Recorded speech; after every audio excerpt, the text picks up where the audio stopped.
आपके matric board परीक्षा 2022 के लिए जो सेंटअप एग्जाम का आयोजन हो रहा है, आपका सेंटअप परीक्षा 2021, इसके लगभग हम लोग सभी विषय के प्रश्न पत्र की ऑब्जेक्टिव सब्जेक्टिव मैं आपको सिखा चुका हूं।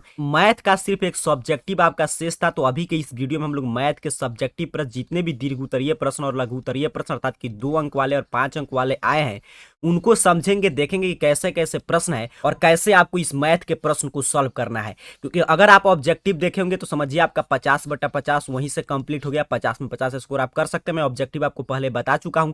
सब्जेक्टिव आप देख लेंगे तो आपका 50/50 अर्थात कि टोटल आपका 100 आउट ऑफ 100 में 100 स्कोर आप कर सकते हैं। तो चलिए एक एक प्रश्न को समझते हैं। आगे कुछ यहाँ पे ओरिजिनल क्वेश्चन पेपर है सेंटअप एग्जाम का।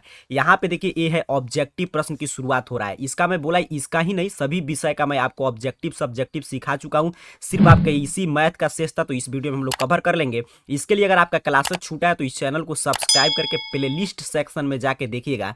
वहां पे मैंने सेंटअप एग्जाम 2022 के नाम से एक प्लेलिस्ट तैयार कर दिया। उसमें क्रम से आपको सभी वीडियो सभी विषय का ऑब्जेक्टिव सब्जेक्टिव मिल जाएगा। उसके साथ साथ आप इस चैनल के ऑफिशियल वेबसाइट www.arcareerpoint.com वेबसाइट पे भी जाके सभी विषय का ये प्रश्न पत्र, आंसर की और सभी ऑब्जेक्टिव सब्जेक्टिव वीडियोज वहां से भी आप देख सकते हैं। हम लोग ऑब्जेक्टिव की चर्चा नहीं करेंगे क्योंकि हम लोग कर चुके हैं। सीधे चलते हैं सब्जेक्टिव प्रश्न पर। तो यहां से शुरुआत हो रहा है आपके सब्जेक्टिव प्रश्न। सबसे पहले पूछा गया लघु उत्तरीय प्रश्न।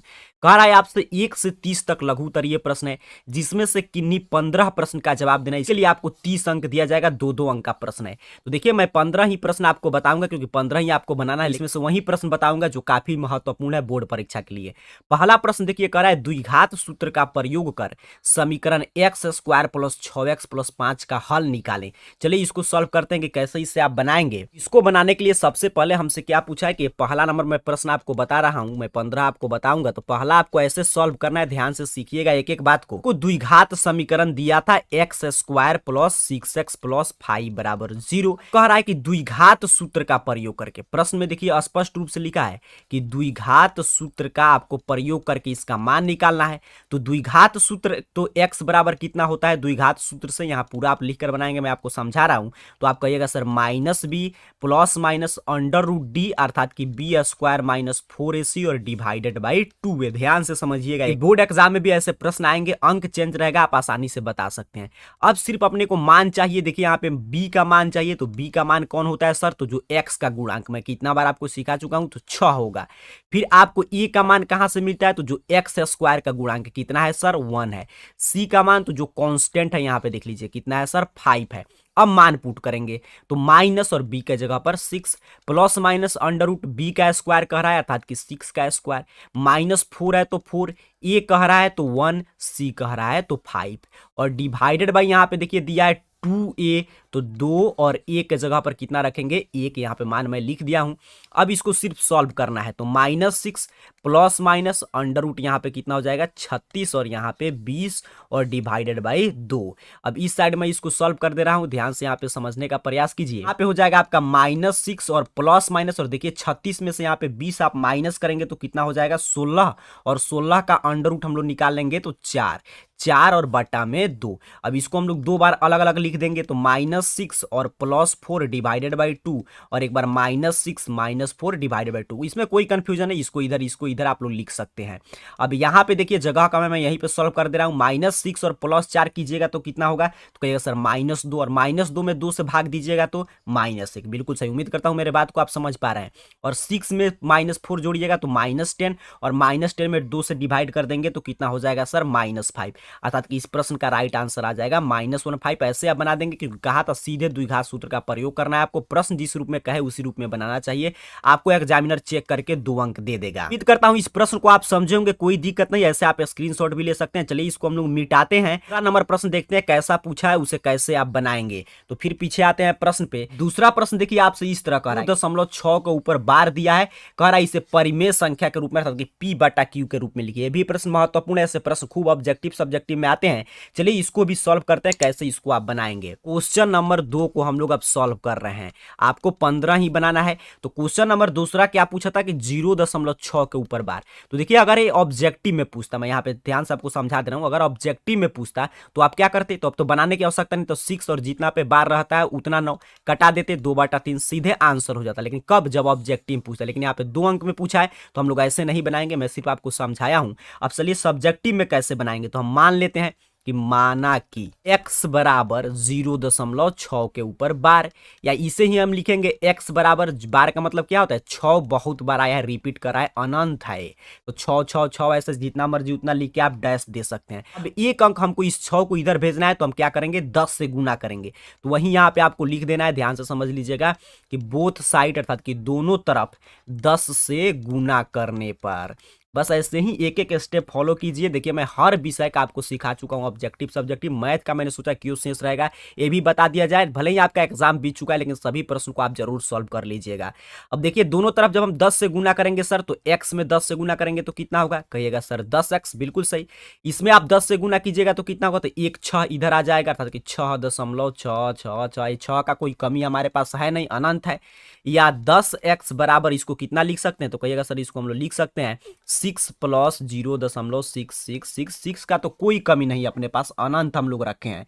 अब यहाँ पे देखिए क्योंकि इसको फिर हम लोग जोड़ेंगे, यहाँ पे देखिए इसको जोड़िएगा तो फिर इतना आ जाएगा, अर्थात कि आपने क्या लिखा सर, तो बराबर हो गया हमारा 6 और इसका मान कितना था, तो देखिए इसका मान तो यहीं पे था x, तो इसके जगह पर हम क्या रख देंगे x। अब इस साइड में बना रहा हूं लेकिन आपको उसके नीचे सॉल्व करना है, तो या 10x और ये +x है तो इधर से आके इस साइड में हो जाएगा, यहाँ पे 10x था -x, तो 10x - x बराबर 6, या 10x में से x ये घटाइएगा तो क्या हो जाएगा, तो कहिएगा सर 9x बराबर 6, या x बराबर 6 डिवाइडेड बाय 9 अर्थात कि 2/3, किसी तरह बनाइएगा आंसर उतना ही आएगा। ऑब्जेक्टिव रहता तो ऐसे बना देते आंसर रहता, लेकिन सब्जेक्टिव था इस रूप में आपने बना दिया, आंसर इतना आ गया। चलिए 2 प्रश्न हम लोग सॉल्व कर चुके हैं, 4 अंक आपको मिल चुका है। फिर पीछे आते हैं प्रश्न पे, यहाँ पे हो गया, आगे बढ़ेंगे देखते हैं तीसरा नंबर प्रश्न। तो तीसरा नंबर प्रश्न देखिए यहाँ पे दिया गया है, कह रहा है आपसे सिद्ध करे 5 + √3 एक अपरिमेय संख्या है।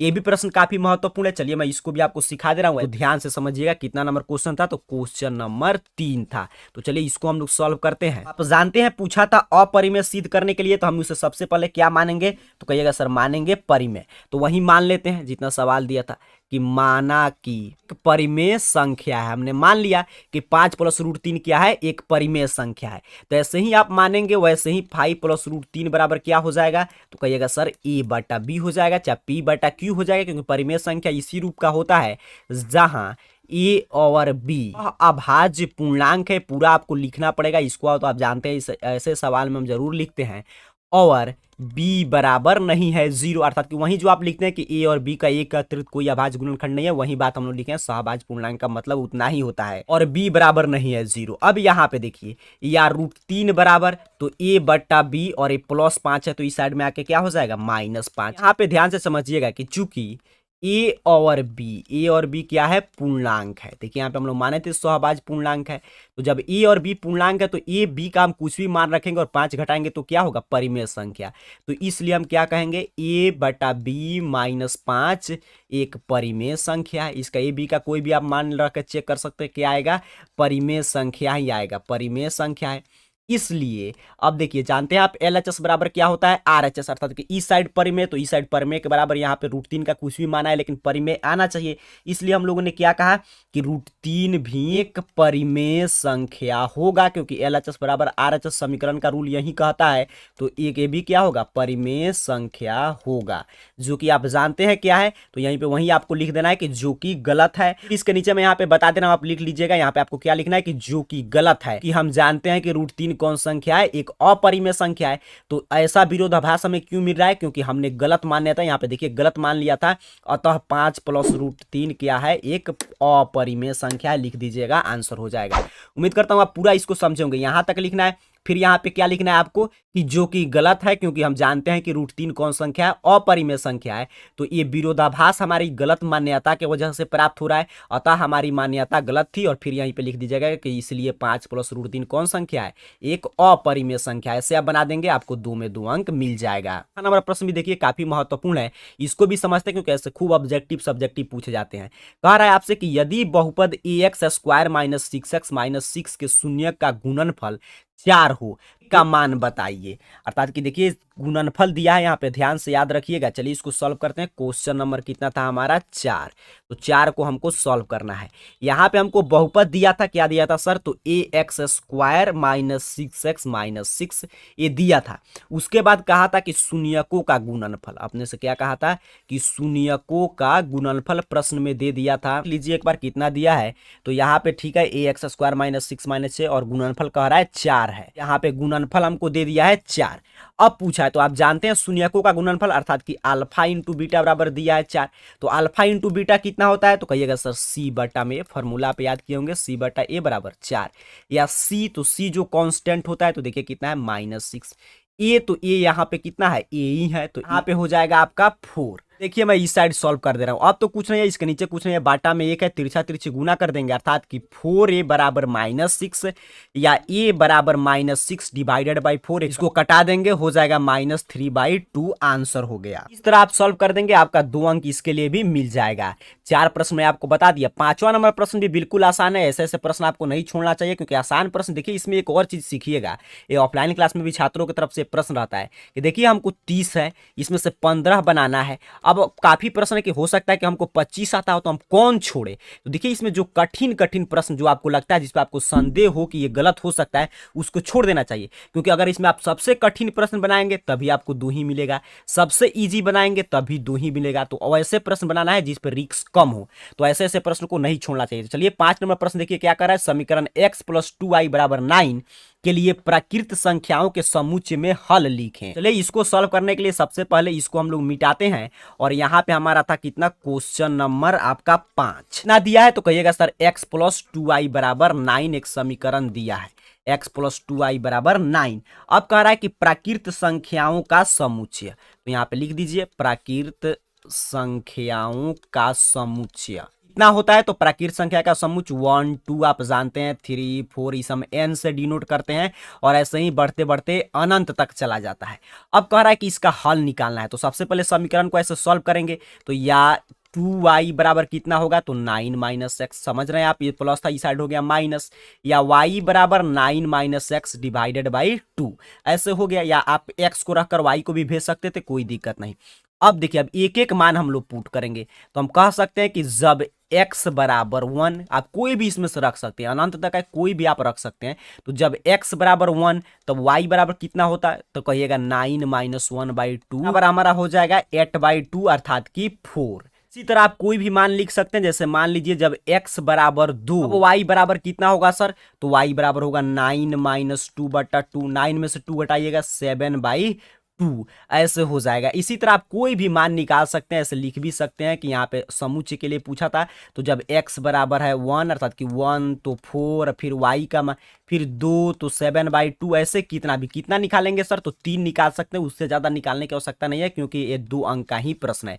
तो इसी तरह आप मान रख कर निकाल देंगे, कोई भी इसमें से 4 5 10 रख सकते हैं। ये अब आगे बढ़ते हैं, देखते हैं 6ठा नंबर प्रश्न। यहाँ पे है आपका 6ठा नंबर प्रश्न, कह रहा है कि p के किस मान के लिए निम्न रैखिक समीकरण के युग्म का अद्वितीय हल है। यहाँ पे समीकरण दिया है 4x + py + 8 = 0, 2x + 2y + 2 = 0। अब पूछा है कि इसमें p का मान बताइए जिससे कि इसका कौन सा हल हो, अद्वितीय हल हो। सॉल्व करने जा रहे हैं आपका क्वेश्चन नंबर 6। चलिए 6 को सॉल्व करके देखते हैं कितना आंसर आ रहा है। तो आपने से समीकरण दिया है, क्या है दिया था, तो 4x + py + 8 = 0 और दूसरा यहाँ पे देख लेते हैं, तो दिया है आपका 2x + 2y + 2 = 0। ये हो गया हमारा समीकरण 1 और दूसरा दिया आपका 2x + 2y 2 = 0। अब कह रहा है ये हमारा हो गया समीकरण 2। अब कह रहा है कि इसके किस मान के लिए p का अद्वितीय हल, या सवाल में दे दिया है, तो अद्वितीय हल के लिए। ऐसे ही प्रश्न आपको बोर्ड एग्जाम में भी देखने को मिलेंगे, तो इसी तरह आपको सॉल्व करने का तरीका सीखना है। तो a1/a2 बराबर नहीं होता है b1/b2, अद्वितीय हल के लिए यही कंडीशन आता है। देखिए a1 का मान हमको चाहिए, तो जो x का गुणांक हो वही क्या होता है a1, जो समीकरण 2 में x का गुणांक हो तो 2 बराबर नहीं है b1, तो b1 जो y का गुणांक हो समीकरण 1 में तो p, और जो b2 जो y का गुणांक हो समीकरण 2 में तो यहाँ पे 2। तो यहाँ पे देखिए दोनों साइड 2 और 2 बराबर है तो कट जाएगा, अर्थात कि p बराबर नहीं है 4, तो इस मान के लिए समीकरण का अद्वितीय हल होगा। यहीं आपको आंसर लिख देना है। ऐसे आप सॉल्व कर देंगे, आपको 2 अंक मिल जाएगा। मैं 6 प्रश्न आपको सॉल्व करा चुका हूं। चलिए 7 नंबर प्रश्न भी सॉल्व करना सीखते हैं। तो 7 नंबर प्रश्न देखिए कह रहा है कि समीकरण निकाय इतना का वज्रगुणन विधि, तो ये बड़ा आसान होता है वज्रगुणन। पढ़े होंगे फॉर्मूला x/b1c2 - b2c1 बराबर y/c1a2 - c2a1 बराबर बट्टा में a1b2 - a2b1। तो उस पर आप मान निकाल कर और बैठा दीजिएगा, आंसर आ जाएगा। ये आपको खुद से सॉल्व करने लगे, काफी आसान है, इसलिए मैं इसको नहीं बता रहा हूं। चलिए 8 नंबर प्रश्न देखिए कह रहा है कि मूल ज्ञात किए बिना द्विघात समीकरण इतना के मूल की प्रकृति बताएं। चलिए अभी एक प्रश्न सॉल्व कर ले रहे हैं, तो हम लोग मिटाते हैं और फिर ये प्रश्न हम लोग सॉल्व करने जा रहे हैं। तो क्वेश्चन नंबर है आपका कितना, तो यहाँ पे देख लीजिए 8 नंबर, क्वेश्चन नंबर 8 हम लोग सॉल्व कर रहे हैं। नंबर क्वेश्चन हम लोग सॉल्व करने जा रहे हैं। इसमें आपसे कहा था कि 4x² - 8x + 3 बराबर 0, इसके मूल की प्रकृति बताइए। तो मूल की प्रकृति आपसे पूछा है, ध्यान से देख लीजिए, सवाल में यही पूछा था कि मूल की प्रकृति बताना है। तो मूल की प्रकृति मतलब विवेचक d विविक्तर का हम निकाल के बताते हैं। तो d बराबर कितना होता है, तो कहिएगा सर b² - 4ac, बिल्कुल सही। b तो जो x का गुणांक हो कितना होगा -8 का होल स्क्वायर, 4a जो x² का गुणांक है 4, c जो 3 हो जाएगा, तो 8 का स्क्वायर कीजिएगा तो 64, ये पूरा यहाँ पे गुना करेंगे तो 16 और 3 में हो जाएगा आपका 48, अर्थात कि इसमें से घटाएंगे तो हो जाएगा हमारा 16।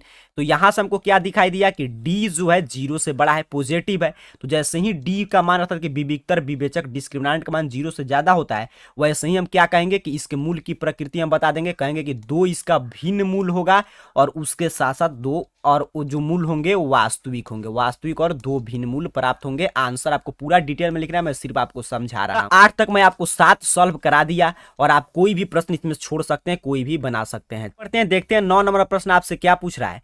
तो ये प्रश्न पूछा है कि समानांतर श्रेणी अर्थात कि एपी से समांतर श्रेणी इतना के 15वां पद 3, 8, 13, 18, 23 दिया है। तो चलिए ज्ञात करते हैं। क्वेश्चन नंबर 9 को हमें सॉल्व करना है।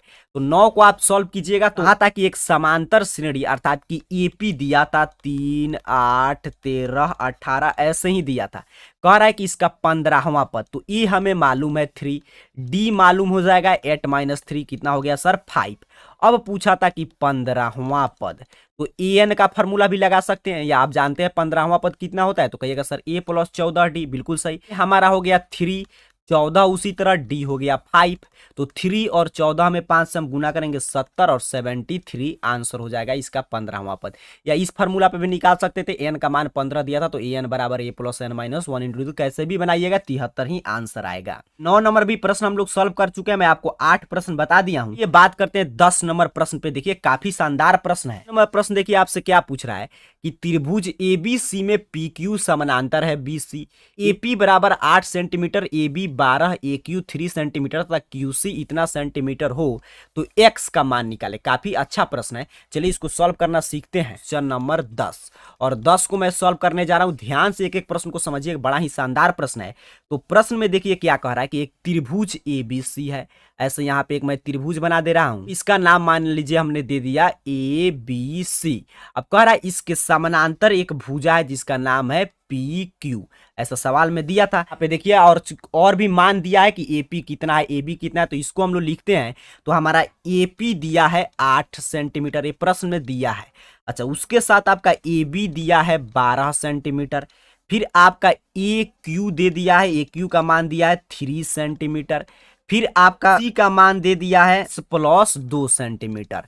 अर्थात कि देखिए यहाँ पे AP दिया है 8, AB ये पूरा दिया है 12, तो 12 में से 8 घटा लेंगे तो PB हमारा कितना हो जाएगा 4, A दिया है 3, A दे दिया है x + 2।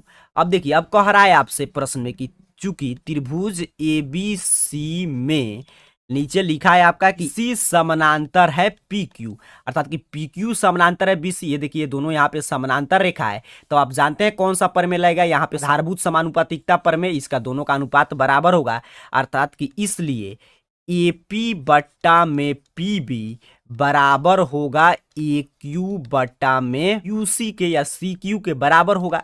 अब देखिए एपी, तो एपी का मान है 8, पीबी हम लोग निकाल लिए हैं 12 में से 8 घटाकर 4, ए क्यू दिया है 3 और यहाँ पे क्यूसी दिया है आपका x+2।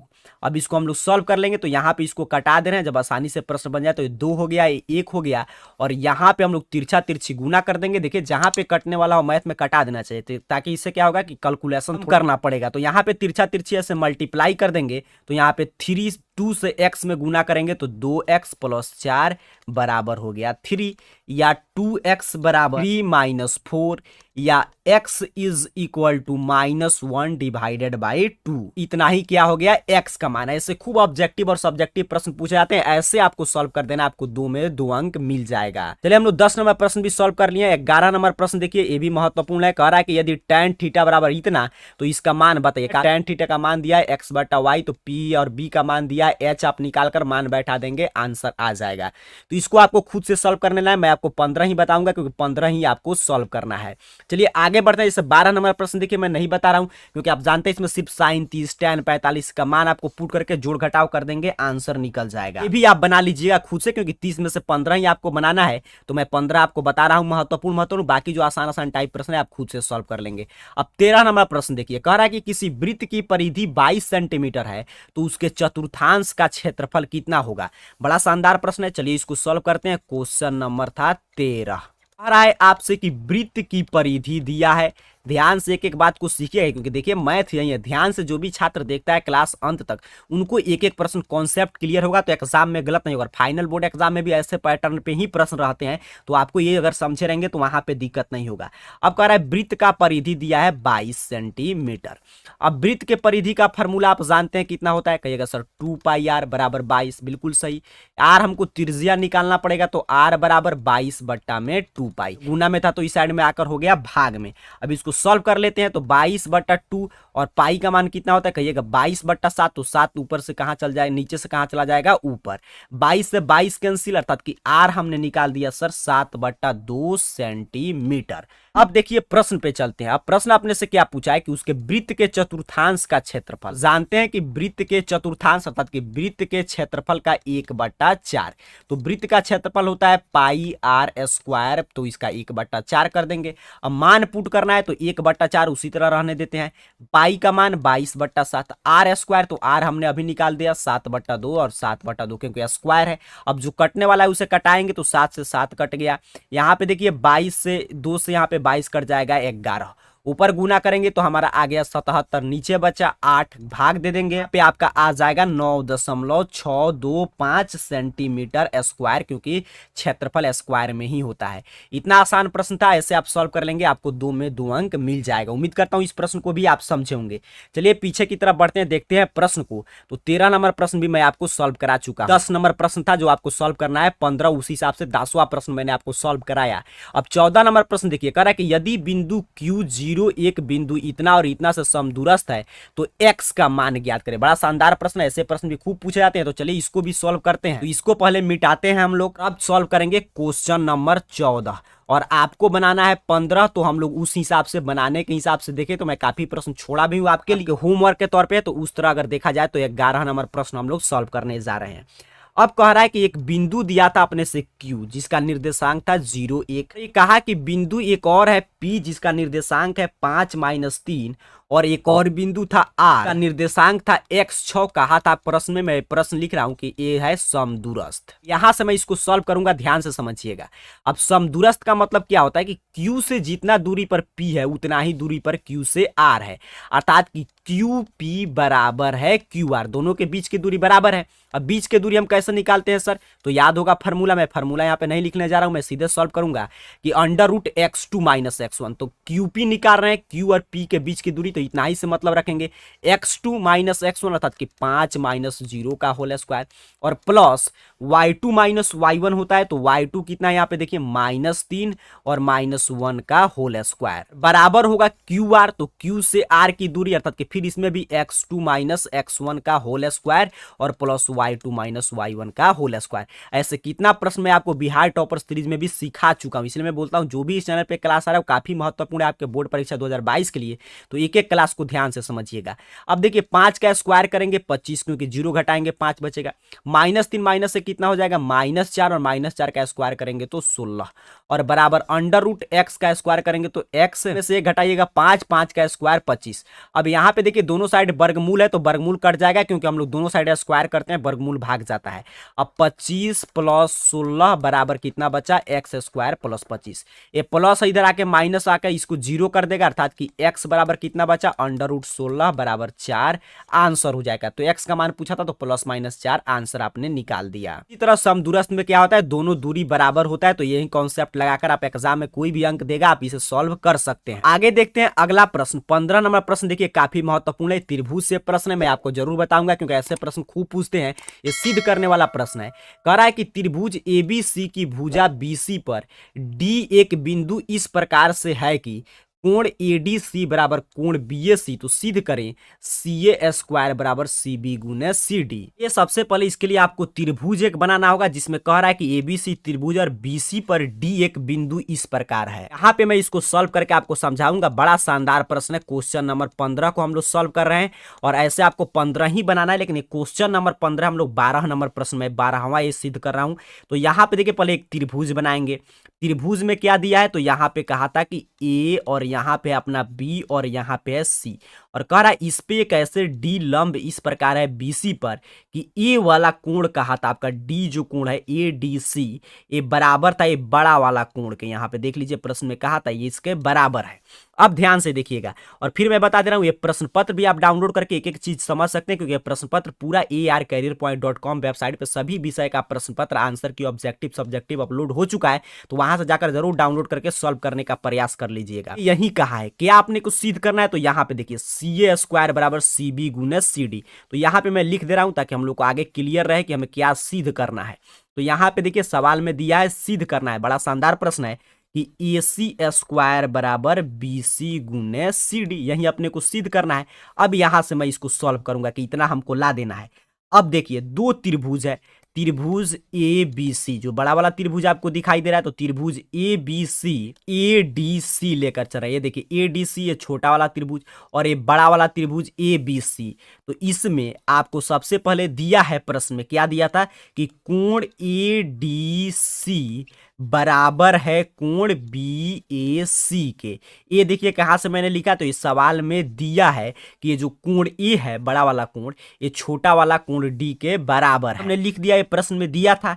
अब ध्यान से देखिएगा तो इसमें आपको त्रिभुज में स्पष्ट रूप से दिखाई दे रहा है कि कोण ACD बराबर है कोण आपका ACB के। यहाँ पे देखिए जो ये C वाला कोण है A वाला कोण ये दोनों त्रिभुज में आ रहा है, बड़ा भी त्रिभुज में आ रहा है और इस वाले छोटा वाले भी त्रिभुज में आ रहा है। तो इसीलिए कोण C और कोण C दोनों में दिया है, तो ये बराबर है। तो एक इसलिए लिख रहे हैं, तो ये दोनों में उभयनिष्ठ कोण है, तो यहाँ पे लिख दीजिएगा उभयनिष्ठ कोण है। जैसे ही दो एंगल बराबर होंगे तो वैसे ही हम कहेंगे कि एंगल समरूपता का नियम आप पढ़े होंगे कि जब दो कोण बराबर हो तो त्रिभुज बराबर होते हैं, समरूप होते हैं। तो एंगल समरूपता से हम क्या कहेंगे कि इसलिए त्रिभुज ABC समरूप है त्रिभुज आपके कितना ADC, अर्थात कि ये दोनों समरूप है। अब जैसे ही समरूप होंगे वैसे ही इनके भुजाओं का अनुपात जो है बराबर होगा। यहाँ पे देख लीजिए ध्यान से, तो इसीलिए हम कहेंगे क्या, तो BC बट्टा में AC, अर्थात कि ये पूरा बड़ा वाला BC और यहाँ पे AC बराबर होगा किसके सर, तो कहिएगा AB बट्टा में AD के बराबर होगा। और तीसरा एक छोटा वाला भी त्रिभुज ले लें तो हम कहेंगे कि AC बट्टा में CD के भी बराबर होगा, क्योंकि समरूपता का नियम यही जानकारी देता है। या हम कह सकते हैं कि BC बट्टा में AC बराबर है AC बट्टा में CD, क्योंकि LHS बराबर MHS बराबर RHS, तो इसीलिए LHS बराबर RHS। इसी कॉन्सेप्ट से हम लोग सीख रहे हैं। अब तिरछा तिरछी ऐसे गुना कर देंगे तो AC स्क्वायर बराबर BC गुने CD, यही अपने को सॉल्व करना था, तो यहाँ पे लिख दीजिएगा प्रूव्ड हो गया। देख लीजिए कितना आसान प्रश्न था, ऐसे आपको सॉल्व कर देना है, आपको 2 में 2 अंक मिल जाएगा। तो 15 नंबर प्रश्न की भी हम लोग चर्चा कर लिए हैं। अब चलिए 16 नंबर प्रश्न को समझते हैं। 16 नंबर प्रश्न भी देखिए त्रिभुज से जो ये प्रश्न था ये भी काफी महत्वपूर्ण था। उसी तरह आपका जो यहाँ पे देखिए 16 नंबर जो ये प्रश्न है ये वृत्त से है, ये भी प्रश्न काफी महत्वपूर्ण है। क्या कह रहा है आपसे कि एक बाह्य बिंदु ए से जो वृत्त के केंद्र 10 सेंटीमीटर से दूर पर है, वृत्त के एक स्पर्श रेखा की लंबाई 8 सेंटीमीटर है, तो वृत्त की त्रिज्या ज्ञात कीजिए। काफी आसान प्रश्न है। यहाँ पे मैं सॉल्व करने के लिए यहाँ पे लिखना पड़ेगा हमें कि ये है क्वेश्चन नंबर 16 हम लोग सॉल्व करने जा रहे हैं। अब ध्यान से देखिए क्वेश्चन नंबर 16 में सबसे पहले मैं एक वृत्त बना दे रहा हूं, क्योंकि प्रश्न में कहा था यहाँ पे मान लीजिए इसका केंद्र ओ है, आपको अच्छा से बनाना है। मैं सिर्फ यहाँ पे सॉल्व करके आपको सिखा रहा हूं। यहाँ पे ए है, कहा था आपसे कि ओ से ए की दूरी, ओ से ए की दूरी कितना है 10 सेंटीमीटर है, और यहाँ पे मान लीजिए इसका त्रिज्या है, तो इसकी दूरी निकालना है। और यहाँ से हमने एक स्पर्श रेखा खींचा है ए से, तो स्पर्श रेखा की भी लंबाई दिया था 8 सेंटीमीटर। और मान लीजिए इसका नाम, ये तो हमारा ओ था, इसका भी नाम हम कुछ दे रहे हैं, तो इसका नाम हमने दे दिया पी। और पी आप जानते हैं लंब है, त्रिज्या पे स्पर्श रेखा त्रिज्या पे क्या होता है लंब, अर्थात कि 90 डिग्री का कोण बनाएगा। अब आपको पी निकाल देना है। तो देखिए चूंकि आप लिखेंगे कि चूंकि कोण ए पी ओ बराबर कितना है, तो कहिएगा सर 90 डिग्री। ये कितना एंगल है, क्योंकि आप पढ़े होंगे कि त्रिज्या और स्पर्श रेखा क्या होता है लंब होता है। तो 90 डिग्री क्यों हमने लिखा, क्योंकि इसलिए समकोण त्रिभुज बन रहा है, तो हम लिखेंगे समकोण त्रिभुज, कुछ भी आप इसका नाम दे दे ए पी ओ में। अब समकोण त्रिभुज बनेगा तो ये पाइथागोरस के नियम का पालन करेगा कि कर्ण स्क्वायर बराबर लंब स्क्वायर प्लस आधार स्क्वायर, तो उसी को इसमें कर्ण कितना है, तो कहिएगा सर ओ ए, बिल्कुल सही, ओ ए का स्क्वायर बराबर पी ए का या ए पी का स्क्वायर प्लस ओ पी का होल स्क्वायर। ओ पी क्या है त्रिज्या, यही निकालना है। अब ओ ए दिया है देखिए यहाँ पे 10 सेंटीमीटर, तो 10 का होल स्क्वायर, पी ए 8 का होल स्क्वायर और प्लस ओपी का होल स्क्वायर। अब इस साइड में इसको सॉल्व करूंगा, ध्यान से समझिएगा। तो या ओपी का होल स्क्वायर बराबर 10 का स्क्वायर कीजिए 16 और 8 का स्क्वायर इधर आके हो जाएगा -64, या ओपी बराबर √36 घटा दिए, अभी कितना हो जाएगा आपका 6। तो इसीलिए त्रिज्या पूछा था कि त्रिज्या की लंबाई वृत्त की बताइए, तो कितना हो गया 6 सेंटीमीटर आंसर। कोई भी कॉन्सेप्ट अच्छा था, इसी पे बैठा के आप सॉल्व कर देंगे, आपका आंसर आ जाएगा। चलिए अगला प्रश्न देखिए, आपसे कह रहा है नेक्स्ट प्रश्न 17 नंबर, ये भी प्रश्न काफी महत्वपूर्ण है। 17 नंबर प्रश्न आपसे कह रहा है कि उस बिंदु के निर्देशांक ज्ञात करें जो बिंदु इतना और इतना को जोड़ने वाली रेखा को 3:1 में विभाजित करता है। वो M1 M2 वाला जो आप कॉन्सेप्ट पढ़े थे वहीं आपको लगाना है। यहाँ पे याद रखिएगा बिंदु दिया है 4 - 3 8 5 और 3:1 में विभाजित करता है। 17 नंबर प्रश्न को यहाँ पे हम लोग सॉल्व करेंगे, ध्यान से समझिएगा। क्वेश्चन नंबर 17 मैं यहाँ पे सॉल्व करने जा रहा हूँ, ध्यान से देखते रहिए, आपको एक एक चीज क्लियर समझ में आएगा। अब बिंदु दिया है, मान लीजिए कह रहा है कि यहाँ पे मैं आपको समझाने के लिए सिर्फ प्रश्न को यहाँ पे लिख दे रहा हूँ कि एक मान लीजिए हमारा लाइन है, यहाँ पे बिंदु है हमारा ए, इसका नाम है मान लीजिए 4 - 3, इसका निर्देशांक दिया था। यहाँ पे मान ले रहे हैं आपको समझाने के लिए बिंदु है बी 8, यहाँ पे 5 इसका निर्देशांक है, और बीच में कहीं पे बीच में नहीं किसी भी साइड में एक बिंदु है पी, और कह रहा है इसको 3:1 में विभाजित करता है, तो कह रहा है इसी पी का निर्देशांक बताइए। तो जैसे ही यहाँ पे देखिए अब हमको क्या किया मान मिल गया, तो जब विभाजित करता है तो हम लोग ऐसे फार्मूला आपको याद होगा M1x2 प्लस M2x1, x का निर्देशांक होता है बटा में M1 प्लस M2, और पी का निर्देशांक का दूसरा क्या होगा y के लिए, तो M1y2 प्लस M2y1 और नीचे बटा में M1 प्लस M2, ये फार्मूला याद होगा। सर आपको M1 कहां से मिलेगा, तो जो अनुपात होता है 3, M2 हमें कहां से मिलेगा, तो 1, x1 x2 कितना होगा आप नीचे कमेंट बॉक्स में बताइए, y1 y2 कितना दिया है आपको बताना है कमेंट में, अगर आप क्लास देख रहे हैं तो। x तो कहिएगा सर x1 है 4 और x2 कितना है 8, बिल्कुल सही। y1 है हमारा -3, y2 कितना है 5, यहाँ पे कितना दिया था 5। चलिए अब तो इसको सिर्फ मान रख के आपको गुना भाग कर देना है, सॉल्व हो जाएगा। M1 के जगह पर कितना रखेंगे 3, x2 के जगह पर हम कितना रखेंगे, तो कहिएगा सर 8, M2 के जगह पर 1 और आपका x1 के जगह पर 4, डिवाइडेड बाय नीचे तो उसी तरह रहता है 3 + 1। उसी तरह इसका मान आप रखेंगे तो यहाँ पे M1 के जगह पर फिर उतना ही रहेगा 3 × 5 प्लस 1 × -3, और नीचे तो उसी तरह रहेगा 3 + 1। अब तो सॉल्व कर देना है, तो 8 में 3 से गुना करेंगे 24 + 4 और बट्टा में 4, और यहाँ पे देखिए हमारा हो जाएगा कितना 15 - 3 और बट्टा में 4। अब यहाँ पे देखिए मैं सॉल्व कर दे रहा हूँ, तो यहाँ पे हमारा हो गया 28 बट्टा में 4 और यहाँ पे 12 बट्टा में 4। यहाँ पे कटा देंगे सर तो यहाँ पे हो जाएगा 7 3 आंसर। इसका निर्देशांक हमने बता दिया कितना हो गया 7 3। ऐसे आप सॉल्व कर देंगे, आपका उत्तर कंप्लीट होगा और आपको 2 अंक एग्जामिनर जरूर देगा। इस तरह हम लोग 17 नंबर प्रश्न तक सॉल्व कर लिए। अब 30 प्रश्न पूछा गया, हम लोग एक एक प्रश्न को समझेंगे। आगे देखिए 18 नंबर प्रश्न भी महत्वपूर्ण, इसे आप सॉल्व कर सकते हैं। मैं आपको 14 बता चुका हूं, एक प्रश्न मैं आपको और बताऊंगा। और यहाँ पे देखिए ये भी प्रश्न 20 नंबर बिल्कुल आसान है, कह रहा है 8 के पदम 15 गुणज का योगफल एसन के फार्मूला पे ये जैसे निकाल देंगे। आगे देखिए ये प्रश्न थोड़ा सा नया पूछा है, कह रहा है कि यदि अल्फा बीटा का द्विघात बहुपद इतना के शून्यक हो तो alpha plus beta plus alpha into beta का मान निकालिए। चलिए मैं इसको भी सॉल्व करके आपको बता दे रहा हूं। ये है हमारा क्वेश्चन नंबर 19 और मैं 19 सॉल्व कर रहा हूं, आपको 15 बनाना है। और 15 नंबर बनाने के दृष्टिकोण से हम लोग 15वां प्रश्न सॉल्व करने जा रहे हैं। इतना आप सॉल्व कर देंगे आपको 30 अंक मिल जाएगा। अब देखिए आपसे समीकरण यहाँ पे दिया है 2x square plus 7x plus 5। अब मान किसका पूछा था तो कहिएगा alpha plus beta plus alpha into beta का मान पूछा था।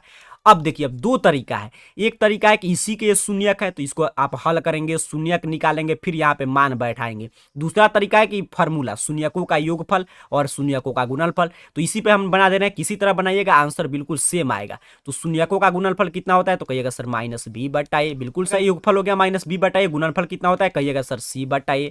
अब देखिए यहाँ पे ए तो मान पुट करेंगे तो -b का कितना मान है 7 जो x का गुणांक होता है, और नीचे ए का मान है 2 और प्लस में सी तो 5 और बट्टा में 2। यहाँ पे 2 2 का लघुत्तम 2 -7 प्लस 5, यहाँ पे हो जाएगा -2 बट्टा में 2, कटकर कितना हो गया हमारा -1 आंसर हो जाएगा। और इसको आप सॉल्व करके गुणनखंड विधि से भी बनाते हैं, ऐसे मान रखते हैं शून्यक निकालकर, तभी -1 ही आंसर आता। तो इतना ही -1 इसका राइट आंसर हो गया। इस तरह आप बना देंगे तो आपका 15 सॉल्व हो चुका है, आपको 30 अंक मिल जाएगा। अब आगे बढ़ते हैं। आगे देखिए ये उसी में का प्रश्न है, यहाँ पे प्रायिकता से प्रश्न, इसे भी आप सॉल्व कर सकते हैं। यहाँ पे भी घन का एक प्रश्न तो मैं आपको बताया था, टॉपर सीरीज से प्रश्न है कि 8 सेंटीमीटर वाले दो घन को जोड़कर घनाभ बनाया गया, तो घनाभ का संपूर्ण पृष्ठ पर सेम प्रश्न देखिए उठाकर पूछा है। ये भी प्रश्न मैं आपको पीछे सिखा चुका हूँ बिहार टॉपर सीरीज में कि इसका 17वां पद ज्ञात करना है, तो सिर्फ वहां से आप कैप्चर कर सकते हैं। मैंने आपको 15 बता दिया।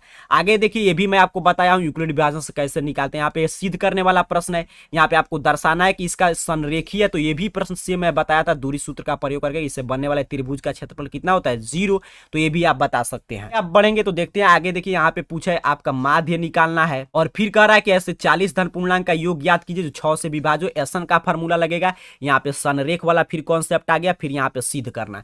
तो इसी 30 में से 15 आपको बताना था, कोई 15 बना सकते हैं। मैंने 15 आपको सॉल्व करा दिया। पहले मैं आपको ऑब्जेक्टिव सिखा चुका हूँ, अर्थात मैंने आपको 80 अंक आपको सॉल्व करा दिया हूँ। आप बढ़ेंगे तो यहाँ पे देखिए दीर्घोत्तरीय प्रश्न थोड़ा सा बड़ा बड़ा होगा, जैसे यहाँ पे आलेख खींचना है, इसमें आप जानते हैं XY मानकर हम बना सकते हैं। पे आपको सिद्ध करना है, यहाँ पे भी आपको सिद्ध करने के लिए प्रश्न है, त्रिकोणमिति से है, ये आपका प्रमेय है। फिर यहाँ पे देखिए हाइट डिस्टेंस से प्रश्न है, और यहाँ पे एक वृत्त का स्पर्श रेखा से प्रश्न, और यहाँ पे आगे प्रश्न पूछा गया आपके चतुर्भुज के शीर्ष का क्षेत्रफल आपको निकालना है। धारा के चाल से प्रश्न है। तो ये टोटल प्रश्न है, इसमें से 8 में से आपको 4 बनाना है, तो इसमें काफी समय लगेगा। मैंने आपको ऑब्जेक्टिव सॉल्व करा दिया, प्लस में आपको शॉर्ट आंसर टाइप। अभी अगर आप चाहते हैं कि दीर्घोत्तरीय प्रश्न भी सॉल्व कराया जाए तो इसके बारे में नीचे कमेंट बॉक्स में बताइएगा। ऐसे आप इसी चैनल पे सभी विषय का ऑब्जेक्टिव सब्जेक्टिव देख सकते हैं। उसके साथ साथ arcareerpoint.com वेबसाइट पे भी विजिट करके सभी प्रश्न पत्र डाउनलोड कर सकते हैं। आप सभी को बहुत बहुत धन्यवाद।